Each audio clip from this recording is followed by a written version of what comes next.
Hi everyone, welcome to the channel. My name is Rudy, and by the title of this video, you already know what we're going to talk about. Trying to answer the question, what is love? And more importantly, what is true love? Because it seems more so nowadays that love has been watered down, it has been diluted, and two things have been attached to love, and that's an expiration date or an escape route. To be honest with you, I think we've lost some of that weight of what true love really is and that power that true love really is. So I'm going to try and dig in a little deeper and try and see if we can come up with a more true meaning of what love is and not so much what today's society wants to interpret love as being.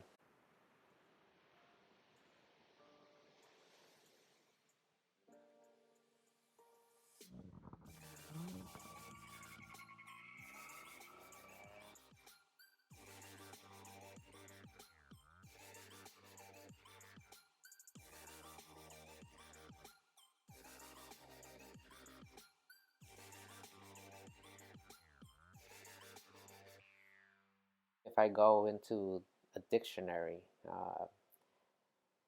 it says an intense feeling of deep affection as its definition. And an affection is talking about an emotion. It's a disservice to leave it at that as a definition. And everybody's definition of love might be a little bit different, especially depending on what they were exposed to growing up. I can remember one of my first exposures to the term love came in a form of a newspaper. And in that newspaper, there was always a section of a cartoon with the title Love Is, when your hands get sweaty, when you see your significant other or that special someone, or when you feel butterflies in your stomach, or when you get nervous as they approach you. And they all started with love is, love is. And I remember I would always cut those little clips off the newspaper and I would save them. That reinforced the whole thought process of love being just an emotion. And as I grew older, I came to realize that emotion does not equal love in its entirety. We could do a little pie chart and we shouldn't put the whole piece as emotion. Emotion is a part of it, but a part of it, not the whole thing. There's more to it than just emotion. Now, one of the first things that I want to talk about is those things that are now very present in today's life or into today's society, and that's the attachments that I was talking about of love has an expiration date, or there's an escape route to love if things don't go well. Now, in terms of love as an emotion, I can see why you would be able to have those things as a good excuse or a good reason to punch that ticket in and saying, hey, I'm out of here. But is that really true love? I don't think so. I believe that true love is eternal. And if not eternal, as long as we live, especially in terms of marriage or relationship. It's funny to me to think that when you apply love in a parent aspect or a sibling aspect, you don't seem to attach those two scapegoats or excuses, if you will, as you would a relationship in a marriage. Now, why is that? If that type of love should be greater than your love for your parents or your love for your children or your love for your siblings. Why do we have that exit route? Very interesting, right? Now, it seems to me that today, in today's standards, the norm is to go with the flow of what is popular. And if it's popular, it's accepted instead of let's think things through and be rational about things, or let's apply common sense to determine something. Now, what do I mean by that? Well, first, I think we would have to ask ourselves, in a relationship, when does love really begin? If you're one of those that thinks that love is like a movie and you can believe that love does happen at first sight, well, I have an issue with that. Most of the time, if we're being honest, what people seem to interpret as love is most likely lust, because at first sight you fall in love with the physical beauty of that person. You don't fall in love with who they are as a person. Now, I know for all you movie buffs that love, romantic comedies, most of the time the cute meets come in the form of one person doing something cute and the other person seeing that cuteness and falling in love at first sight, quote unquote. But I would beg to give that a definition of interest. They become interested in that person at that point, not so much love. We need to give love its proper definition and its proper weight and power in order for us to rule out some of these excuses that we use and cop outs. In trying to answer when is love really birthed in a relationship, I would be very hesitant to believe that you could fall in love with someone at first sight. And this comes from somebody who believes in romance.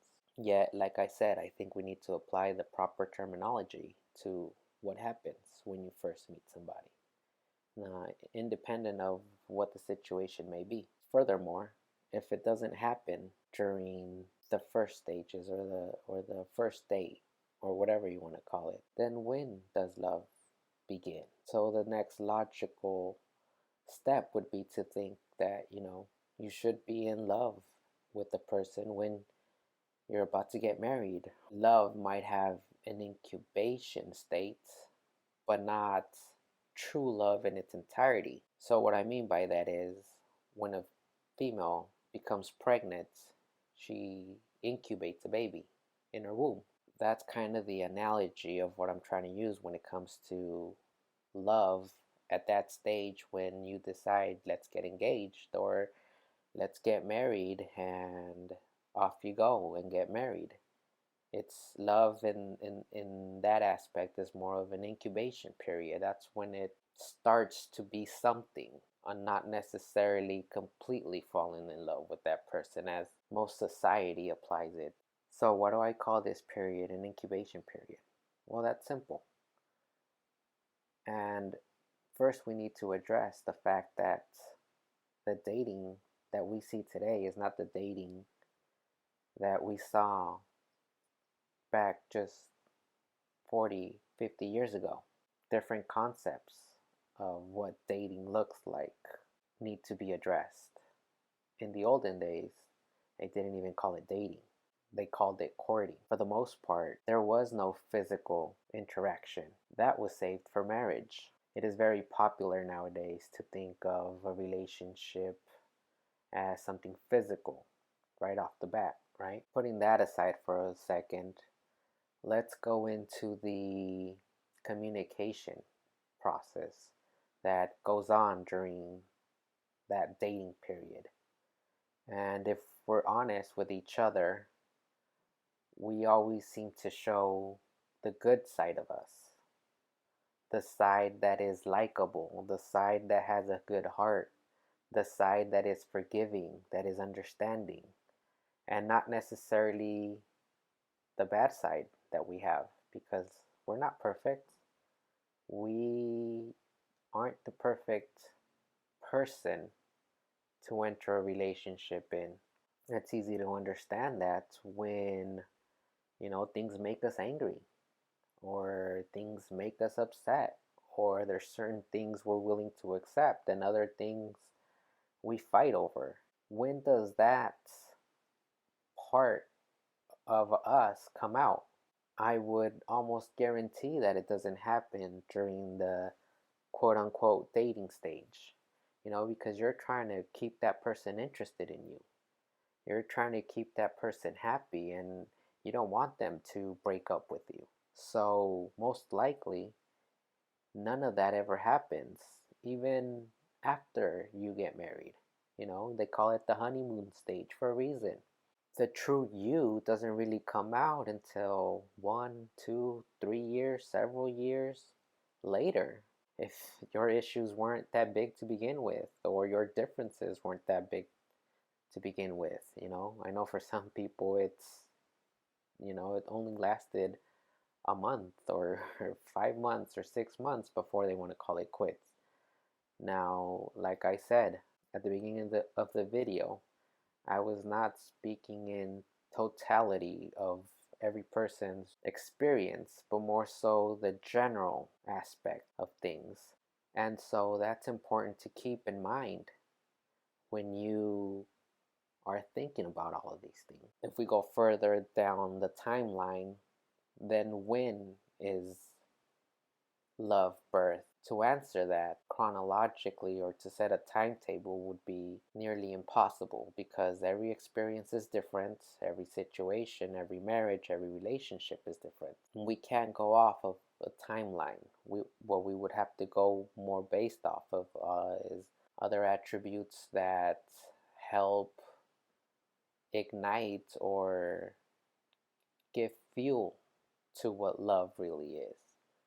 And those attributes are not exterior per se, they're more interior. You're talking about morals, standards, beliefs. You're talking about trust, loyalty. You're talking about communication. One of the biggest downfalls in today's society, once again, is the selfishness of it all, and to believe that love as an emotion stems or originates from a benefit. It's easy to see that most people that say that they're in love, what they really mean is that they're benefiting in one way or another from another person, and that benefit then translates to an emotion of joy and happiness. And so what ends up happening is when one or both people stop benefiting from the other, that's when they seem to use the term "we fell out of love" or "we no longer see eye to eye." Another interesting note is that divorce documents, one of the most checked part of the document is irreconcilable differences. And that made me think, what is irreconcilable differences? A difference is when one party has one thought and the other party has another thought. And the more they try to make the other person understand, the more frustrating the situation becomes, because neither one of them is willing to give up their selfishness, their train of thought, if you will. And irreconcilable comes in when enough times this goes on where both selfish parties try to persuade or force the other person to believe these different thoughts or desires, and it becomes unbearable to the point where they don't want to fight anymore. And that to me would be the definition of an irreconcilable difference. Let's face it, it's one of the most popular things that gets checked off because of this reason. Now, what's important in that is understanding that two people came together and they felt that love was this feeling of pleasure or enjoyment brought on by this person that fit in their perfect ideal, or what they thought was an ideal relationship. Now that brings me back to another one of my first thoughts of what love was. Before I ever had a girlfriend, I would think, what would it be like to have a girlfriend? How are we going to be happy together and live happily ever after?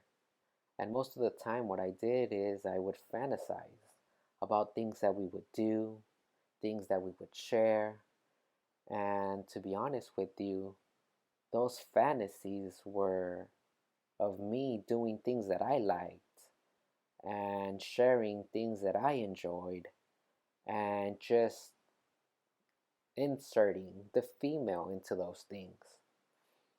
Now, in my mind, they worked out great because it was me at the ballpark enjoying a baseball game, or me at the beach going on a run, or something of that nature, of things that I like and enjoy.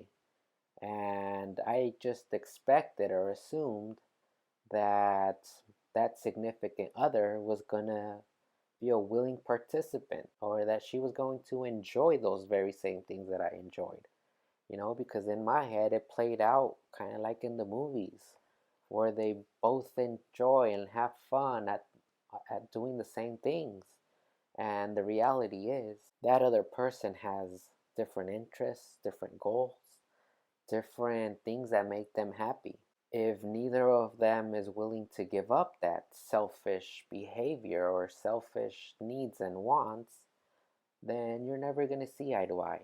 And you're never going to come to a term of giving up your selfish desires or needs for the betterment of the relationship. Again, in today's society, people are happy as long as they have a benefit from the other person of what their ideal is. And that ideal comes from, once again, a selfish need, a selfish desire. That's not what a real relationship is, and that's not what true love is.